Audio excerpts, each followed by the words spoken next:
The college basketball experience summer school coaches tour for the Loyola University Maryland head coach Josh Loeffler edition of the Sports Gambling Podcast Network is brought to you by Underdog Fantasy. Sign up with our code TCESGPN to claim your special pick and first time deposit offer up to $250 bonus in cash. Underdog Fantasy promo code TCESGPN. And we're also brought to you by Rhythm. Rhythm's college football and NFL picks and projections are now live. Claim your 7-day free trial today by going over to the sportsgamblingpodcast.com/rhythm. That is the sportsgamblingpodcast.com/RITHMM today.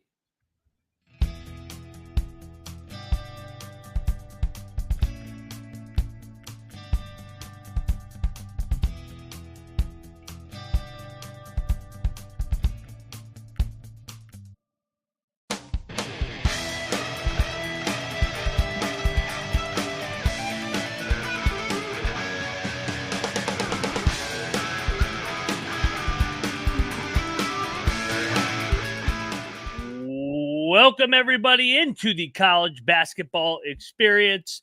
Summer school coaches tour. We move along. We got the head coach of the Loyola University Maryland Greyhounds coming on here. Coach Josh Loeffler headed into his first year in the Patriot League. Enjoyed our conversation earlier as we dove into his path to getting the Loyola job. He was an assistant there once upon a time. Had a lot of success at Johns Hopkins University. Was at the University of Cincinnati with Wes Miller last year. And just talked about the first 100-plus days on the job as we near college basketball beginning in the first week in November. I am Moneyline Mac, a.k.a. the former video coordinator for Bob Huggins and Frank Barton.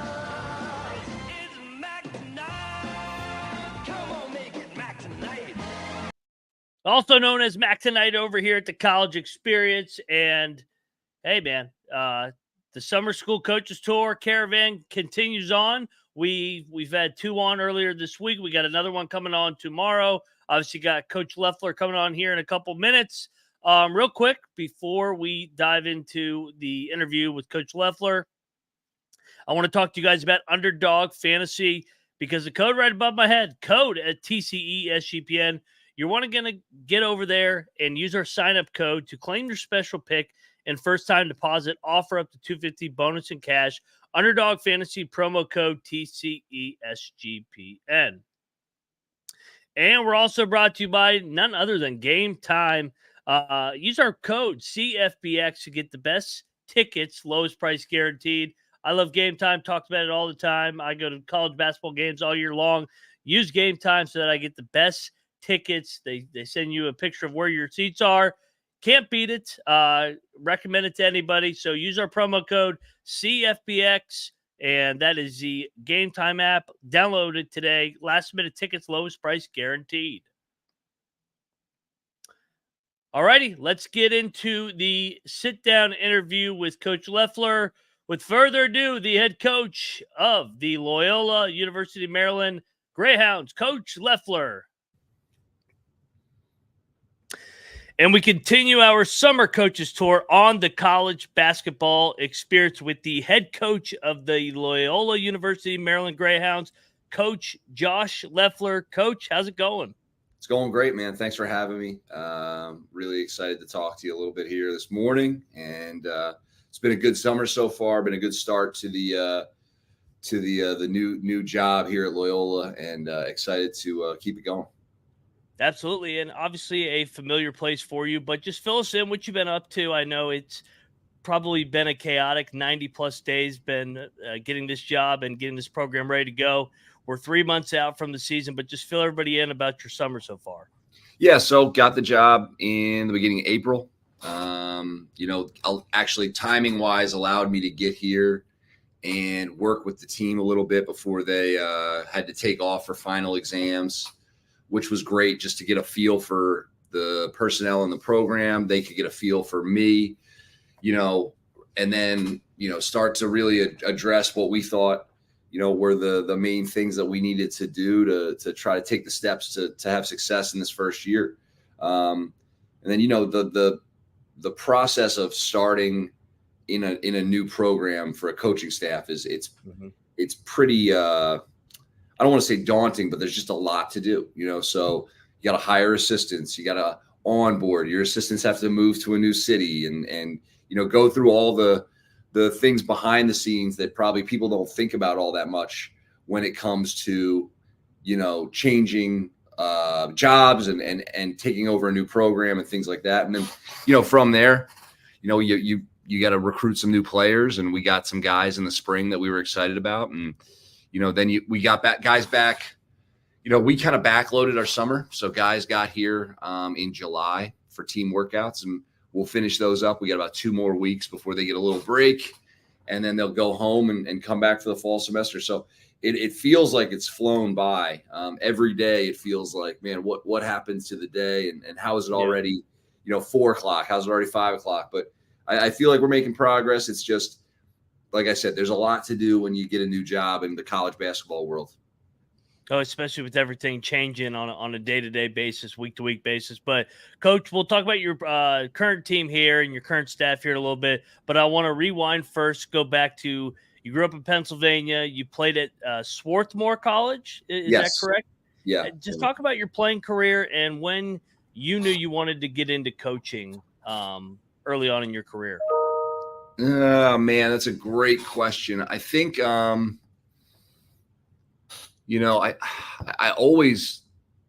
think some people would tell you they always knew I might go into coaching. You know what I mean? Because I was just I loved basketball so much for my entire life, and I really loved sports in general. I played 3 sports in high school, played football and baseball. So I think that a lot of people were always kind of thinking I'd get into something with sports, because I just loved to compete. I loved just the entire world of athletics. Some of the best, role models in my life were my coaches, right? My high school football coach, my high school basketball coach, my dad, my high school baseball coach. All these guys were super influential in my life. So, I even if I was like studying in economics and looking at business and banking and things like that, I think a lot of people knew my heart really wasn't in that. So, yeah, got out of college and decided might as well take a chance on this. And I started looking at jobs and applying, and I got a really good opportunity my first year out of school to work at Hamilton College, and kind of haven't looked back since then. So, been very fortunate, and best decision I ever made was to get married to my wife. But the next one was probably to do something I love doing every day. I think I really have a passion for this. I don't even really look at it as a job, so it's really awesome to be able to come to work and be excited about practice every day, be excited about, working with your team every day. And I'm blessed to have that happen to me. That's great to hear, Coach.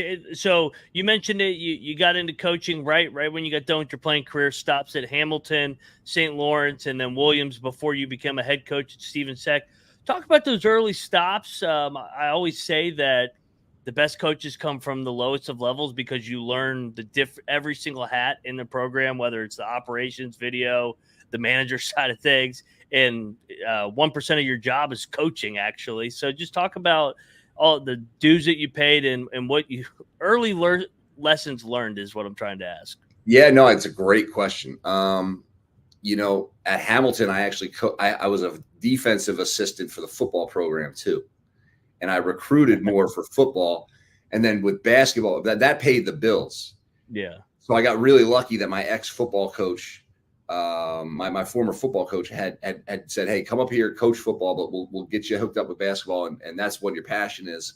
So then with basketball, I was a varsity assistant, but I was also the head JV coach back when Division III programs still had some JVs. So I coached 21 JV games that year, driving the van across upstate New York to junior colleges and NAIA schools and just crazy snowstorms.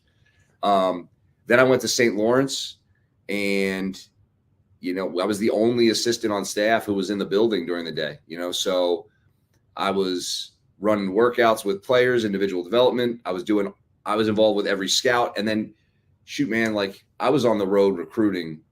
I must have driven from the border of Canada to New York City 15 times and back that year. That's a 7-hour drive, so Yeah. you just learn that, like, if you want to get a good player, you got to put the time in. And then, I think I took a pay cut from Hamilton to St. Lawrence to Williams. I think I took a pay cut every year. So, then I go to Williams, unbelievable opportunity to make ends meet at Williams. I was like running aftercare school, like recess. You know what I mean? I was like rolling dodgeballs out for kids, getting paid a little bit of money on the side so that I could pay rent. So, you just learn a lot because there's less people on staff, and you just have to figure it out. Like you're figuring out how do I do this job? How do I do every part of the job? Because you don't have like an ops guy to go, hey, book my travel or something like that. That's not a thing. You're going from actually having done the scout on the bench for a game to making sure the pizzas are there on time. You know what I mean? So you just got to wear every hat. And I really think that those experiences are super formative for young coaches. And I think coaching at levels where you get a chance to recruit early in your career, it can be really helpful too. And that's the beauty of coaching in like a Division II, Division III, NAIA setting. I think it was really, really helpful for me. And Coach, you go to Stevens Tech, then you go be an assistant at Lafayette, and then Loyola Maryland, where you're now the head coach. What was it like going from being a head coach then back to an assistant after being an assistant coach? I think it made me a better assistant, because I understood more what the head coach was going through. You know what I mean? Like the thought process and how tough it can be as a head coach, like just the decision-making processes, like as an assistant, like I know it's become a cliche, but you have a lot of ideas as an assistant, and as a head coach, you have to decide which are the best ideas and how to put them into place. And I think having been a head coach, I understood that a little bit better. So hopefully it made me a better assistant. I think the other thing it did was it allowed me to be very confident when talking to a team or presenting or meeting with recruits, because I'd had to do it from the chair of the head coach. So I always, as an assistant, after having been a head coach, I always tried to think about what the head coach was really trying to message and what was most important to our program. But I felt good about being able to say it out to the group because, I'd had to do it from the first chair. And I think it really did help me as an assistant a lot. Yeah, I completely understand that. Coach, from there, you go to Johns Hopkins. You guys have a lot of success. I think 114-27. You win 86% of your league games. What did you take away from your time at Johns Hopkins, other than just a lot of success and had that thing rolling there? I think we were fortunate to work with really great student athletes there. And the thing that made them great was they were really driven, and they were really high achieving kids, or young men. And, I think it taught me that, you can get a lot done if you recruit the right kind of people who are looking to improve all the time. And I think that was one of the best things we had going there was we had a team full of guys, and there's variances and, there's a scale, but we had a team full of guys who love to get better and work. And I think that's something you want to always have in your program. And then the other thing, I think we, as a program, we did I think one of the best things that we did was we were high on accountability, and we were really high on making sure that we were being efficient with time, but when we were together and when we were in the gym and when we were in a film room and everything, we were about business. So we had fun, but we were like trying to fit as much into a day as we could. And if you get the right people together and they're trying to improve daily, I think that's the recipe for making big strides every season, Yeah, absolutely. And then you go to Cincinnati with Wes Miller. You guys transition into the Big 12, the best league in America. So you're there for that transition for 1 year. Then you come back to Loyola Maryland. How would you say working with a guy like Wes Miller and preparing and going through that process of playing in the Big 12 night in and night out after being at Johns Hopkins has helped you prepare for this job that you're now currently sitting in the chair of? Well, I think it was great, just to be again in a sphere where I had to explore and grow. Like I learned a lot last year. Just seeing how Wes does things was really impressive. He is a really hardworking, caring guy, and I don't think that's always a recipe that you see a lot. Like he puts a ton of time in, but he also puts a ton of time into his student athletes. Like he will drop everything for those guys. Yeah. So he really does a great job of building relationships. But on top of that, he puts guys in good positions to get better, and he pushes them to get better. And then I think it was also really good for me to get from Johns Hopkins to get to what a lot of people would say is the highest level of college basketball in the Big 12, right? And just to see what it looks like up close and personal, to see what changes had been coming since I had been, I was in the Big East for a year. So it was good to just see what had changed in college basketball. And, you see it on TV, you read about it, but to be able to go and live it and see what it looks like in person, I think was also really informative for me to see kind of the way college basketball is going, some of the things that you can get done, some of the things that you can do at Cincinnati, right? You're not going to be able to do at other places because the budgets are different. And, the support might be, a little bit different from program to program, but you can say, hey, we did this at Cincinnati, and I think it really made our guys better. How do we replicate that at Loyola? Even if we want to do it in a way that is not, quite the same. So I think learning from Wes and seeing what's going on at the highest level of college basketball will hopefully help me to bring some of that stuff to Loyola that would help impact winning. Absolutely. And Coach, you've been at Loyola, so you know the land, you know the program, you know the university, you know the people. When you constructed this is your inaugural staff as the head guy at Loyola, what were some of the things that went into making up your coaching staff headed into this year? It's a great question. The one really great thing about our staff here is that I've worked. I mean, it's great for me. I mean, I don't know if it's great for them. I've worked with all of them. The only guy I have not worked with Kyle Diaz personally before, our one assistant, but I have a great friend who recruited him. I have a great friend who coached him, and I have people who knew him from when he was at Cleveland State. So, I hired 3 guys who I've worked with personally, and one guy who got rave reviews from people I really trust. So, I think it's really important. The cohesion of your staff, really matters. And I think the best place to start with that is, and maybe this is egotistical, but I have to know that I believe in the staff members and I know what they bring and I think they're great and I think we're all going to get along. And that's a lot of eyes, but when you're putting a program, it does have to start with me, like trying to put guys together. And, Matt Blue, Ricky Hernandez, Kevin Farrell, I worked with all 3 of them. They're all incredibly good at their jobs in many different ways, but the common thread, and Kyle's the same way, and I'm learning this working with him now, they're all super reliable. They're all super dedicated, and they all would do anything to make sure that our student athletes are getting better and getting the best experience possible.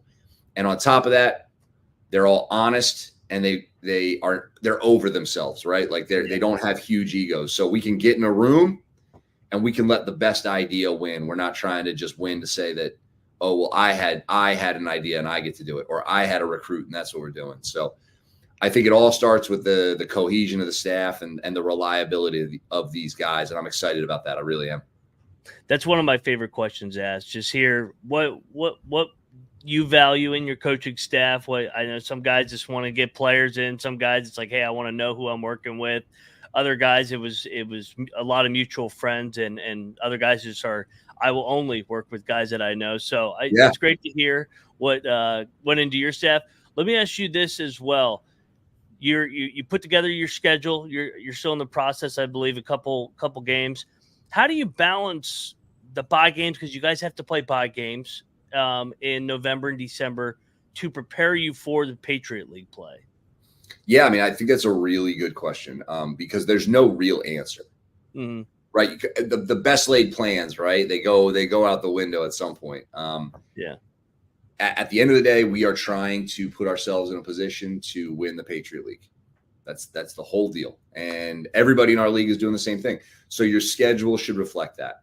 And I think when you're playing bye games, you're trying to do a couple things. You're obviously you're trying to do one thing, which is, you know, bring in some revenue, and then you're trying to make it a compelling experience for student athletes, right? Like, can you go to a place that you think will help your team, but also give them a great experience? Can you rally your alums around a game, your boosters, your affiliates and stakeholders with the program?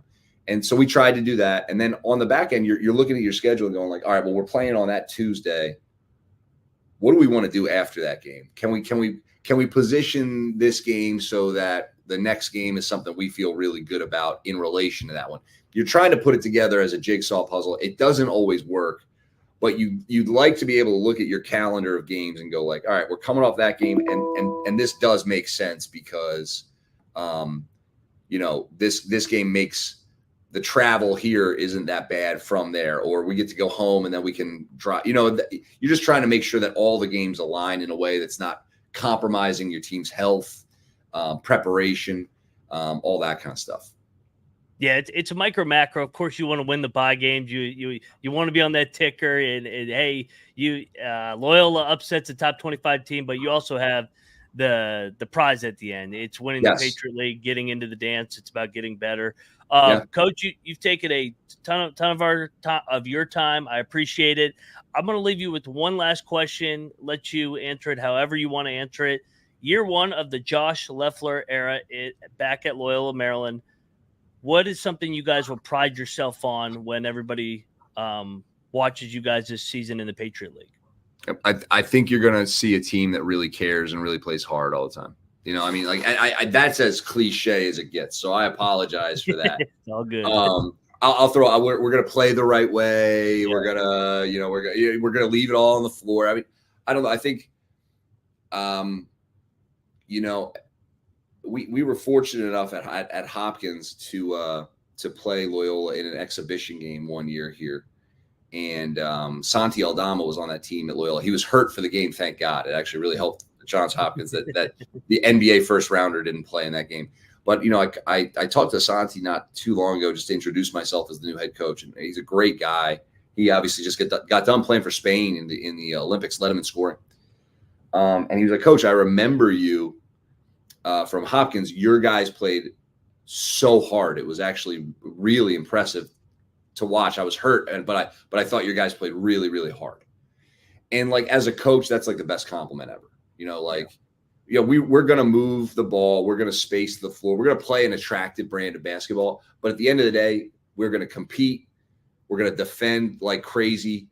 And we're going to hopefully have people leave the gym going like, that's a hard playing group of guys. And if we can do that, I'll feel good about our chances every night. Well, I'm excited for you, Coach. I'm glad that you're back home, back at Loyola, Maryland. I know you guys had some success there when you were an assistant coach, had some success, a lot of success at Johns Hopkins, like we alluded to. I appreciate you taking the time to come on the College Basketball Experience. Best of luck in year one in the Patriot League, and we look forward to having you on again. Thanks so much, Ryan. I appreciate you, man. Thanks, Coach. Coach Josh Loeffler of the Loyola Maryland Greyhounds. Great guy. Enjoyed having him on to share his experience and just first couple months back on the job, back at Loyola, and walking through as we lead up to November 4th. It'll be here before we know it, man. Less than 3 months. Can't get here. Sorry, less than 4 months. I'm trying to will it into less than 3 months. So can't get here soon enough. Real quick, before we get out of here, we got to pay the bills because at the College Experience, we're brought to you by Rhythm. Claim your 7-day free trial today by going over to sportsgamblingpodcast.com/rhythm. They got those models ready to go for the NFL and college football. You're going to want to get them ready to rock and roll to have a great year in the NFL and college football. Football season's here, so go over to sportsgamblingpodcast.com/rhythm. RITHMM today. And we're also brought to you by Circa Survivor and Circa Millions. If you don't have your trip booked already, well, shit, man, get over there. Get over to the greatest sports book in the world for the weekend of August 22nd through 24th, and use our promo code to help shave a couple bucks off your trip. SGP15 to save 15% off your hotel room for the sign-up weekend for that contest. Sign up in person at Circa, or you could participate in the proxy from anywhere. Go over to proxy.football.contest.com to save you $50 off with the promo code SGP. Alrighty, everybody, that does it for another edition of the Summer School Coaches Tour. This is the third one we've done this week. We got one more coming up. We got two more this weekend. We got one more tomorrow, and then one on Friday. Joining us tomorrow will be the head coach of the Jacksonville Dolphins, Coach Jordan Mincy, headed into his fourth year in the ASUN. Just want to thank Coach Loeffler and the Loyola program for taking the time to come on the show, share their summer, share their vision of the program. Season can't get here soon enough. The Patriot League, we love the Patriot League over here at the College Experience. We'll be here every step of the way. Go check out the College Football Experience with all 134 team previews with Colby, NC Nick, Patty C, myself, Big 12 Experience with me, Rush, and Troy. The College Baseball Experience with Noah Beanick. We all come together as one on youtube.com/the College Experience. Do us a favor also, like, tell a friend, subscribe, and it really helps with the channel in the future as we continue to grow. This has been another edition of